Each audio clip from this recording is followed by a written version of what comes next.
മത്തങ്ങ ആയതിനാൽ നമുക്ക് മത്തങ്ങയെക്കുറിച്ച് സംസാരിക്കാം എന്നാണ് കടമ്മനിട്ട രാമകൃഷ്ണൻ്റെ മത്തങ്ങ എന്ന കവിതയിലെ ആദ്യ വരി.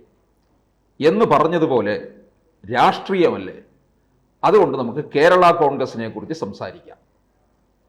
കെ എം മാണി തന്നെ പറഞ്ഞിട്ടുള്ളതാണ്, കേരള കോൺഗ്രസ് അവളൊരു സുന്ദരിയാണ്, അവളുടെ പിന്നാലെ ഇങ്ങനെ പലരും വരും. അത് ശരിയാണ്. കേരള കോൺഗ്രസ് ഇല്ലാതെ ഒരു ഭരണം കേരളത്തിലില്ല. അത് വളരും പിളരും പിളരും വളരും ഇങ്ങനെയാണ്. കേരള കോൺഗ്രസ് അല്ലേ പിളരാതിരിക്കാൻ എനിക്കാവതില്ലല്ലോ എന്ന് വേണമെങ്കിൽ പറഞ്ഞാലും കുഴപ്പമില്ല. ഇപ്പോൾ ഇവിടെ ഇത് രാവിലെ പറയാൻ കാര്യം, ഈ നമ്മുടെ ജോസ് കെ മാണിയിൽ ഒരു സംശയം ഇതുവരെ ഇല്ലാത്ത, കഴിഞ്ഞ ആഴ്ച അദ്ദേഹം പറയുകയുണ്ടായി, LDF ഞാൻ ഹാപ്പിയാണ്, ഞാനെന്നല്ല ഞങ്ങൾ ഹാപ്പിയാണ് എന്ന്. അത് നാവ് അകത്തോട്ടിട്ടില്ല. അതിനു മുമ്പ് ദാ വരുന്നു വനം വന്യജീവി ആവശ്യം. വനം വന്യജീവി സംഘർഷം നിൽക്കുകയാണല്ലോ. വന്യജീവികൾ മനുഷ്യനെ ആക്രമിക്കുന്നു, കൃഷി നശിപ്പിക്കുന്നു, മനുഷ്യജീവൻ അപകടത്തിലാണ്. അതുപോലെ തെരുവ് നായ് ശല്യം. ഇത് പരിഹരിക്കുന്നതിനായിട്ട്, ഇതിനെക്കുറിച്ച് ചർച്ച ചെയ്യാനായിട്ട് സഭ വിളിച്ചു കൂട്ടണം എന്ന് ജോസ് കെ മാണി പറഞ്ഞിരിക്കുന്നു. ഒരാഴ്ച മുമ്പ് പറഞ്ഞത് LDF ഞങ്ങൾ ഹാപ്പിയാണ്, ഇപ്പോൾ പറയുന്നു സഭ വിളിച്ചു കൂട്ടണം. മുഖ്യമന്ത്രി ഇവിടെ ഇല്ല, 19-ാം തീയതിയെ വരികയുള്ളൂ. എന്തിനു വേണ്ടിയാണ്? ഇതിന് പിന്നിൽ ഈ ആവശ്യമെന്ന് പറയുന്നത് അത്ര നിഷ്കളങ്കമല്ല കേട്ടോ, അല്പം സംശയിക്കേണ്ടിയിരിക്കുന്നു.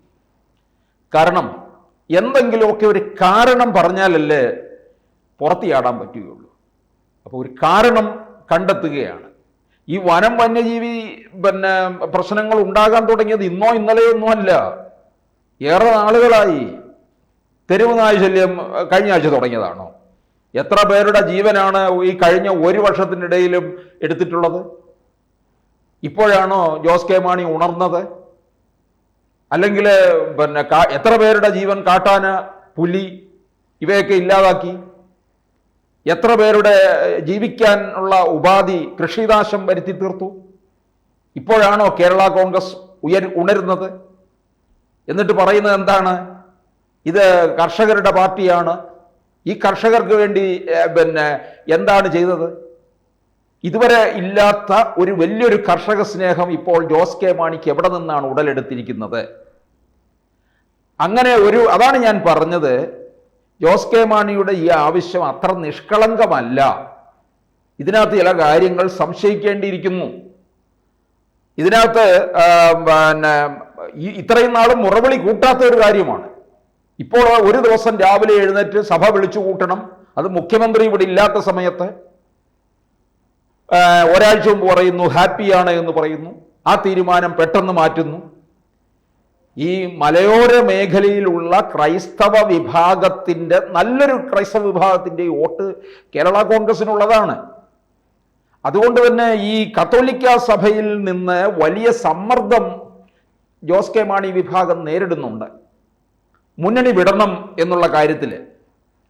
അതായത് ആ കത്തോലിക്ക സഭ പോലും അതൃപ്തരാണ്. കത്തോലിക്ക മെത്രാൻ സഭ തന്നെ വനം വന്യജീവി പ്രശ്നത്തിന്റെ കാര്യത്തിൽ പ്രമേയം പാസാക്കിയിട്ടുണ്ട്. ഇപ്പൊ വനം വന്യജീവി ആക്രമണം നേരിടുന്നതിന് വനനിയമം ഭേദഗതി ചെയ്യണം എന്നാവശ്യപ്പെട്ടുകൊണ്ട് കേരള നിയമസഭ പാസാക്കിയിട്ടുണ്ട്. അത് അയച്ചിരിക്കുകയാണ് കേന്ദ്രത്തിന്. എന്നിട്ടാണോ ജോസ് കെ മാണി ഇപ്പോൾ ഇവിടെ ഇത് പറയുന്നത്, സഭ വിളിച്ചു കൂട്ടണം എന്ന് പറയുന്നത്? അപ്പോൾ ഇത് ജോസ് കെ മാണി ഒരു കാരണം കണ്ടെത്തുകയാണ് ചെയ്യുന്നത്. അതിന് നമുക്ക് പല കാരണങ്ങൾ കാണാം. കോൺഗ്രസ്സുകാർ ഒരു വശത്ത് ജോസ് കെ മാണിയെ പിടികൂടാനായിട്ട്, വല വീശാനായിട്ട് നിൽപ്പുണ്ട്. അതിൻ്റെ പിന്നാമ്പുറ ചർച്ചകളൊക്കെ ഗൗരവമായിട്ട് തന്നെ നടക്കുന്നുണ്ട്. ജോസ് കെ മാണിക്ക് കടുത്തുരുത്തി വേണമെന്ന് പറയുന്നുണ്ട്. കടുത്തുരുത്തി സംബന്ധിച്ചിടത്തോളം ജോസഫ് വിഭാഗത്തിലെ മോൻസ് ജോസഫിൻ്റെ കൈവശം ഇരിക്കുന്നതാണ്. പാലയിലൊട്ട് ഇനി ഗതി പിടിക്കില്ല എന്ന് ജോസ് കെ മാണിക്ക് നന്നായിട്ട് അറിയാം. അപ്പോൾ KCയെ മാണിയെ, കേരള കോൺഗ്രസിനെ കൊണ്ടുവരാനായിട്ടുള്ള ഒരു തീവ്ര ശ്രമമാണ് UDF നിന്ന് നടക്കുന്നത്. ഒരു കാര്യം ഓർക്കണം, ചിലർ വിചാരിക്കും അവിടെ ചെന്നപ്പോൾ LDF ചെന്നപ്പോൾ രാജ്യസഭാ സീറ്റൊക്കെ കൊടുത്തതല്ലേ പിന്നെന്താണ്, അവരുടെ ഒരു സീറ്റാണ് കൊടുത്തത് ജോസ് കെ മാണിക്ക്.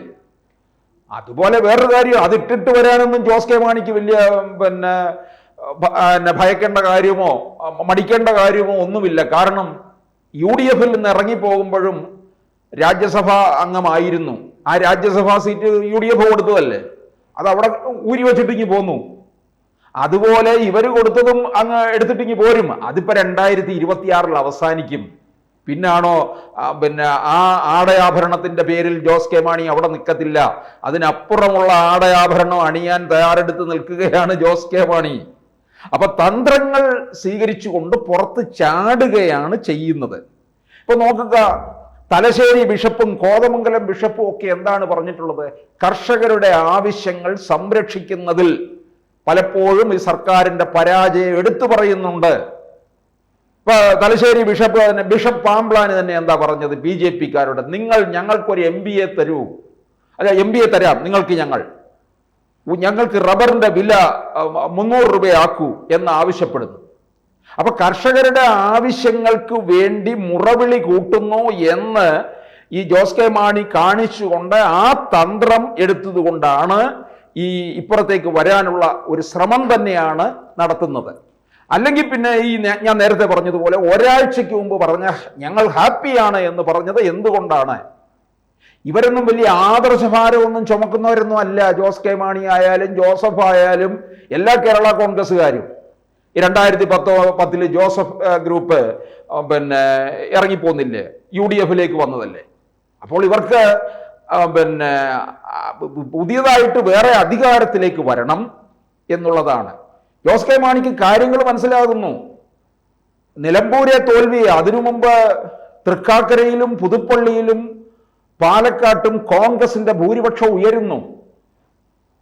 ചേലക്കരയില് CPM-ന് വിചാരിച്ചത്ര തരത്തിൽ വോട്ട് പിടിക്കാൻ കഴിയുന്നില്ല. അപ്പോൾ വ്യക്തമായ ഭരണവിരുദ്ധ വികാരമുണ്ട് എന്ന് മനസ്സിലാക്കുകയാണ്.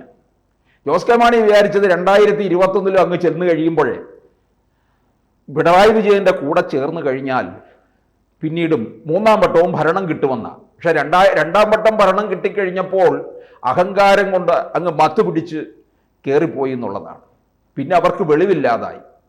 ജോസ് കെ മാണിയുടെ ബാർഗെയിനിങ് ഒന്നും നടക്കുന്നുമില്ല. അതുമല്ല, 3 സീറ്റ് കൊടുക്കില്ല എന്ന്, 3 സീറ്റ് ഇവരുടെ കയ്യിൽ നിന്ന് എടുക്കും എന്നാണ് അറിയുന്നത്. 12 സീറ്റാണ് കൊടുത്തിട്ടുള്ളത്. തുടക്കത്തിൽ അങ്ങോട്ടേക്ക് പോയപ്പോൾ 13 സീറ്റ് പറഞ്ഞതാണ്. അത് പാർട്ടിയിൽ വലിയ എതിർപ്പ് വന്നപ്പോൾ 12 സീറ്റാക്കി. ഇപ്പോ 3 സീറ്റ് ഇവർ എടുക്കുമെന്നാണ് അറിയുന്നത്. CPM-ല് മിക്കവാറും ഘടകകക്ഷികളൊക്കെ തന്നെ പോക്കാം. CPI-യുടെ പറവൂർ, വടക്കൻ പറവൂർ സീറ്റ് എടുക്കും. അതുപോലെ ഇവരുടേത് 3 സീറ്റ് പിറവും പെരുമ്പാവൂരും ഒക്കെ എടുക്കാനാണ് സാധ്യത കാണുന്നത്. അപ്പോൾ ആ ഒരു വർത്തമാനം കൂടെ നിൽക്കുന്ന സാഹചര്യത്തിൽ ജോസ് കെ മാണിക്ക് മനസ്സിലായി ഇനി LDF പന്തിയല്ല. അതിന് ഒരു കാരണം പറഞ്ഞുകൊണ്ട് പുറത്ത് ചാടുക. അതാണ് ഞാൻ ആദ്യമേ പറഞ്ഞത്. ഇപ്പോൾ സഭ വിളിച്ചുകൂട്ടാൻ വേണം എന്നൊരാവശ്യം ഉന്നയിച്ചിരിക്കുന്നത്. ഈ ആവശ്യം അത്ര നിഷ്കളങ്കമല്ല എന്നുള്ളത് വ്യക്തമാകുകയാണ് ചെയ്യുന്നത്. കൂടുതൽ വാർത്തകളും വിശേഷങ്ങളും നിങ്ങളിലേക്ക് എത്താൻ ABC മലയാളം സബ്സ്ക്രൈബ് ചെയ്യുക, ബെൽ ബട്ടണും അമർത്തുക.